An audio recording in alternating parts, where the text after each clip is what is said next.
Hello. So this is an audio that I was gonna just send to the Hot Girl Aura group, but I think it's so interesting and really just ties in with something I'd want to share on the podcast anyway.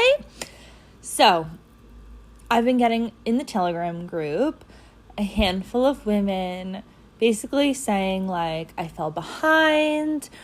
What do I do now? Is it okay if I double up? Should I do this and that?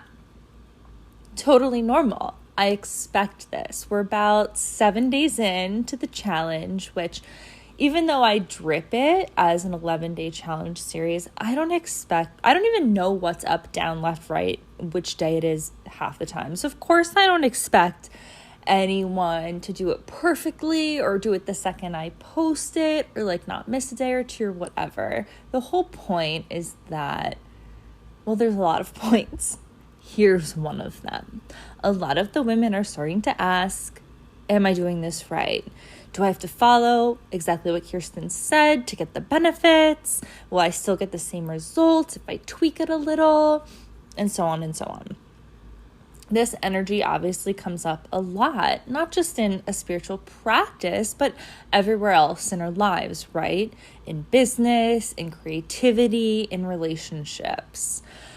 One way that I've seen this show up just in relation to the idea of the Kundalini practice is which mantra is right for this exactly, or which Kriya will get me more clients, what's the perfect timing, perfect method, perfect move.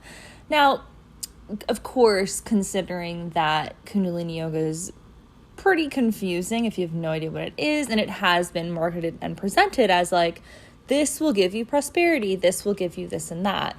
And really, I always say like, that was just good ass marketing. Yes, different mantras and mudras, which is like hand seals, different kriyas, etc., work different parts of the body, different aspects of the aura, different energies of the mind.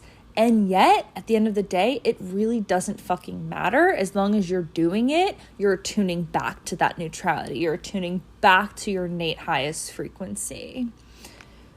So I always think like, okay, these rules, structures, whatever are great and helpful, but they're not like some formula for success, like following the rules perfectly. That idea, that concept is something that I actually want to train you to not do anymore. I want you to believe that the more you break the rules and do your own thing, the better it all works. Because why not? Okie dokie. Circling back to where I was. That pattern, the which mantra is right, blah, blah, blah. It's the same pattern as, is this the right coach that's finally going to help me blow up my business? Is this strategy the missing piece? Is this the post that's going to go viral? It's that subtle loop of trying to do it right so that you don't mess up the outcome, so that you get the outcome that you believe is attached to the doing it right. So you're trying to find the formula.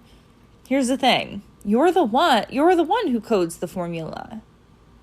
You're the one who decides what works and what doesn't. Everything, your beliefs, your actions, your results, 100% subconscious subconscious programming. And we're rewriting that. We're rewriting karma. In fact, I'm going to add something to the Hot Girl Aura course portal that I first shared in Cosmic Biz. It's also been a freebie. It's kind of all over.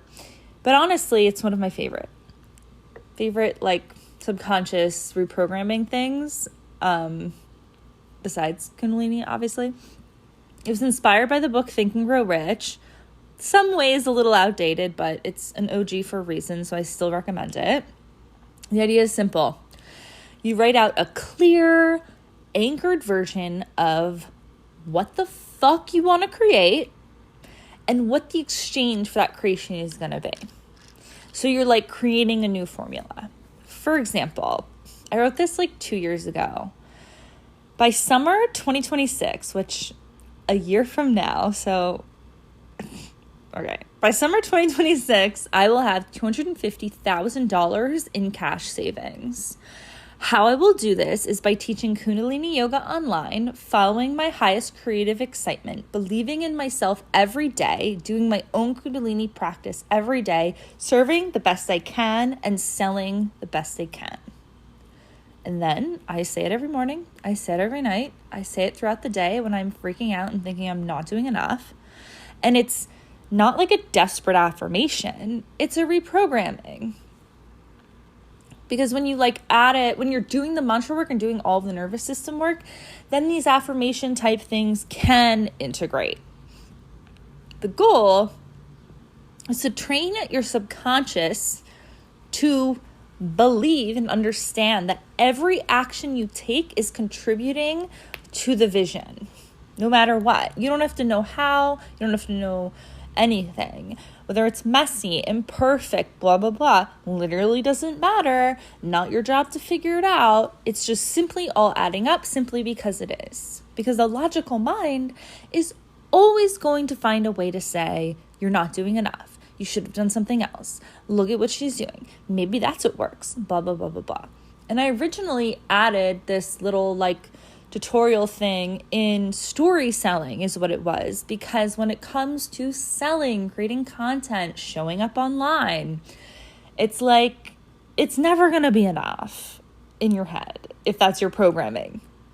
Even, as a mother, a lot of moms, it's you're never doing enough as a mom. There's always something else to do. There's always something in which you're saying that you're not good enough. And wherever you show up, that's going to show up.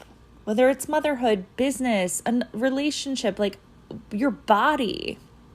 When is it good enough? When are you just going to accept that you're allowed to fucking receive what you want?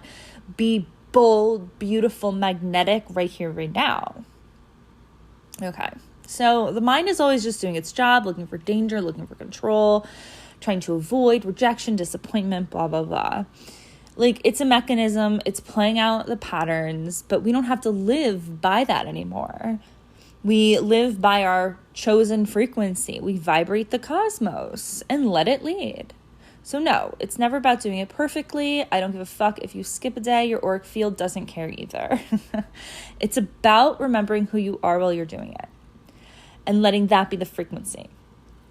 Now, let me share something with you that my first Kundalini teacher ever said at the end of a 13-month long ass training. It was one of our last group meditations and someone was filming it.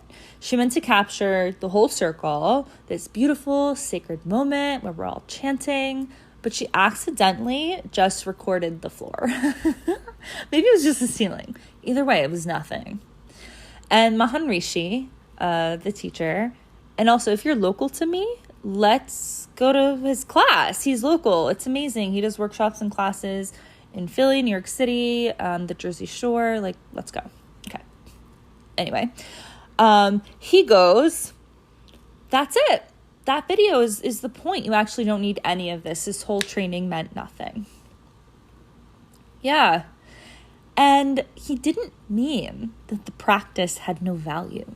He meant that your personality thinks it needs something outside of you. Right? But the truth is, Kundalini, this practice, is designed to peel away the layers that have you forgetting that you are a creative essence. You are soul manifested. You literally don't need any technique. You don't need to meditate or do jack shit. You are it. There's no right or wrong to do anything. Your personality needs the practice, right? These personalities that we've developed. And I'm not demonizing personality or Kirsten, who I am, who I'm expressing as. I'm a hearty mix, right, of my upbringing, the fear matrix programming, karma of the galactic wars, my inner child, this, that, blah, blah, blah, blah, blah, blah. It's layered. Astrology, culture, Instagram, whatever. And that's fine. That's fun. Great. Gives us something to fucking do. But I know when I'm letting my personality run things, and so do you. Like when I say, I'm just way too busy to meditate for 11 minutes. Way too busy. Too busy for 10 deep breaths? Totally. Too busy to regulate my nervous system when I know that's the root of everything I desire and that's the key to everything? Yeah. Well, that's not true. That's definitely some trauma loop. That's an urgency illusion. That's my personality trying to protect itself by staying busy and spinning and being avoidant. Because the personality is inherently linked with the ego. It just is what it is. We can love the ego. We can love the personality.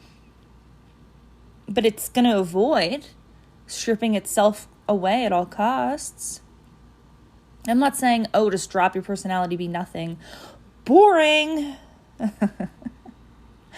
I'm just giving some perspective of like, what does this all mean, right?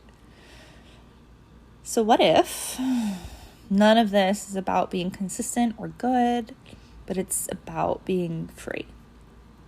Free from urgency and the illusion of time. What is all of this anyway? 11 minutes a day, every day, blah, blah, blah. But when we break free from all of it, we know it floods in. We know that time is malleable. We're free from chasing the next step. And then, we do want tangible results, right?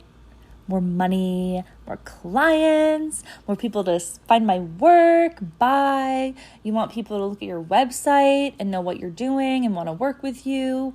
You want to be seen and then not freak out being seen. We want these things. Our personalities want these things, and we can honor that, claim that. So if we're taking action on the desires of the personality, they may as well be magnetic as hell. Those actions may as well come from some sort of truth and excitement. That's why we do Kundalini. That's why we plug in, right? So, all to conclude, you don't have to do it perfectly. That's why I'm making Hot Girl Aura something that you can hop into when you're ready. Yeah, when you want to elevate. Not when you're ready, please. You are ready. If you're not in it already, of course you're ready. It's just a matter of, is your personality ready to drop the neurosis, to vibrate higher, to actually be magnetic and create and receive at a higher level? I don't know, you tell me. So, Waheguru.